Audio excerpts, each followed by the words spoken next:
ಕರ್ನಾಟಕದ ಊರುಗಳು ಮತ್ತು ಆ ಊರಿನ ಹೆಸರಿನ ಹಿಂದಿರುವ ಇತಿಹಾಸ. ಭಾಗ 3. ಯಾದವರು ಆಳಿದ ಊರು ಯಾದಗಿರಿ ಆಯಿತು. ವಿಜಯನಗರ ಸಾಮ್ರಾಜ್ಯದಿಂದ ವಿಜಯನಗರ. ಚಿಕ್ಕೋಡಿ ಅಂದರೆ ಚಿಕ್ಕ ಹಳ್ಳಿ ಅಂತ ಅರ್ಥ. ಚಿಕ್ಕ ಅಂದರೆ ಸಣ್ಣ, ಬಳ್ಳ ಅಂದರೆ ಕಾಳುಗಳನ್ನು ಅಳೆಯೋ ಅಳತೆ, ಪುರ ಅಂದರೆ ಪಟ್ಟಣ.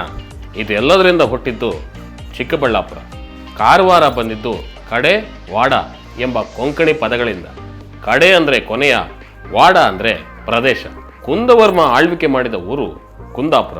ಭದ್ರಾವತಿ ಆಗಿದ್ದು ಭದ್ರಾ ನದಿಯಿಂದ. ಹರಿಹರ. ಹರಿ ಅಂದರೆ ವಿಷ್ಣು, ಹರ ಅಂದರೆ ಶಿವ. ಹರಿಹರನ ದೇವಸ್ಥಾನ ಇರುವ ಸ್ಥಳ ಹರಿಹರ ಆಯಿತು. ತಿಪ್ಟೂರು ಆಗಿದ್ದು ತಿಪಟಾಲದಿಂದ. ತಿಪಟಾಲ ಅಂದರೆ ಒಣಗಿದ ತೆಂಗು ಅಂತ.